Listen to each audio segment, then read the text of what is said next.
Hi friends, welcome to Flames to Fashion. So இன்னைக்கு கவிஸ் குக்கிங்ல நீங்க பார்க்க போற சேமியா உப்புமா தான். அதுக்கு தேவையான பொருள்லாம் எடுத்துக்கிட்டோம் ஃபர்ஸ்ட்.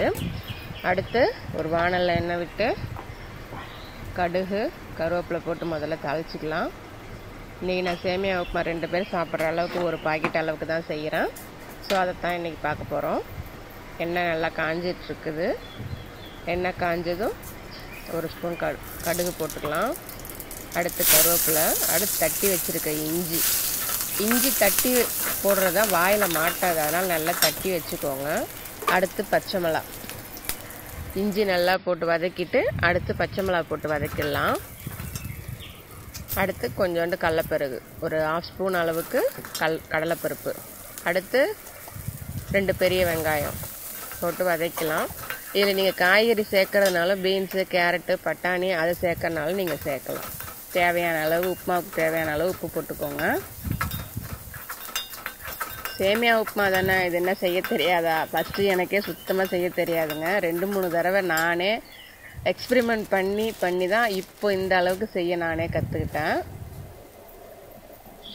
ஸோ அடுத்து இப்போ நான் ஒரு பாக்கெட்டு சேமியா எடுத்துருக்கிறதுனால அந்த அளவு சொம்பால் 1/4 சொம்பு தண்ணி ஊற்றிக்கிறேன். இந்த 1/4 சொம்பு கொதிக்கிற அளவுக்கு அந்த காய்கறிகள்லாம் வேகட்டும். கொத்தமல்லி தழை கடைசியாக போடுறத விட இப்பயே போட்டோம் அப்படின்னாக்கா உப்புமா ஃபுல்லாக உங்களுக்கு அந்த ஃப்ளேவர் நல்லாயிருக்கும். நல்லா கொதிச்சு இலை சுருங்கினாலும் கொத்தமல்லியோட ஃப்ளேவர் வந்து அந்த வாட்டரில் ஃபுல்லாக இறங்குறதுனால உங்களுக்கு உப்புமா அந்த ஸ்மெல்லே வந்து நல்லா ஒரு மாதிரி டிஃப்ரெண்ட்டாக இருக்கும். ஸோ அதுக்கு நல்லா கொதிக்கட்டும். பாருங்கள், நல்லா கொதிச்சிட்டு இருக்குது. இன்னும் கொஞ்சம் கொதிக்கணும். திரும்ப மூடி வச்சு ஒரு கிண்டிட்டு இன்னும் கொஞ்சம் மூடி விட்டுடலாம். பாருங்கள், இப்போ நல்லா கொதிச்சிருச்சு இல்லைங்களா? ஸோ இந்த சமயத்தில் நம்ம என்ன பண்ணலாம், சேமியாவை கலந்துக்கலாம். அதில் இன்னும் சில பேர் தண்ணி கம்மியாக வச்சு பொலப்பொலன்னு செய்கிறவங்களும் இருக்காங்க. பட் நான் வந்து கொஞ்சம் குழைய தான் செய்வேன். ரொம்பவும் பொலப்பொல நூடுல்ஸ் மாதிரி செய்ய மாட்டேன் நான்.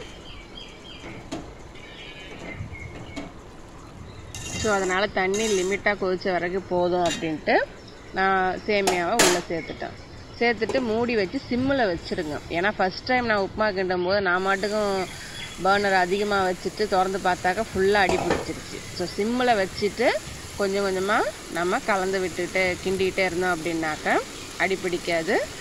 நமக்கு வந்து சேமியாவும் உடையாமல் இருக்கும். ஸோ இன்னும் கொஞ்சம் தண்ணி இருக்குது, அது சுண்டுற வரைக்கும் அது சிம்மில் இருக்கட்டும். பாருங்கள், அப்போது நமக்கு சேமியா ரெடி ஆகி சட்டுன்னு செஞ்சிடலாங்க. இதே யூஸ் பண்ணி சேமியாவுக்கு பதிலாக ரவையும் போட்டு செய்யலாம். நம்ம சமையலில் வந்து நமக்கு இப்படித்தான் செய்யணும்னு எந்த ஒரு வரைமுறையும் கிடையாது.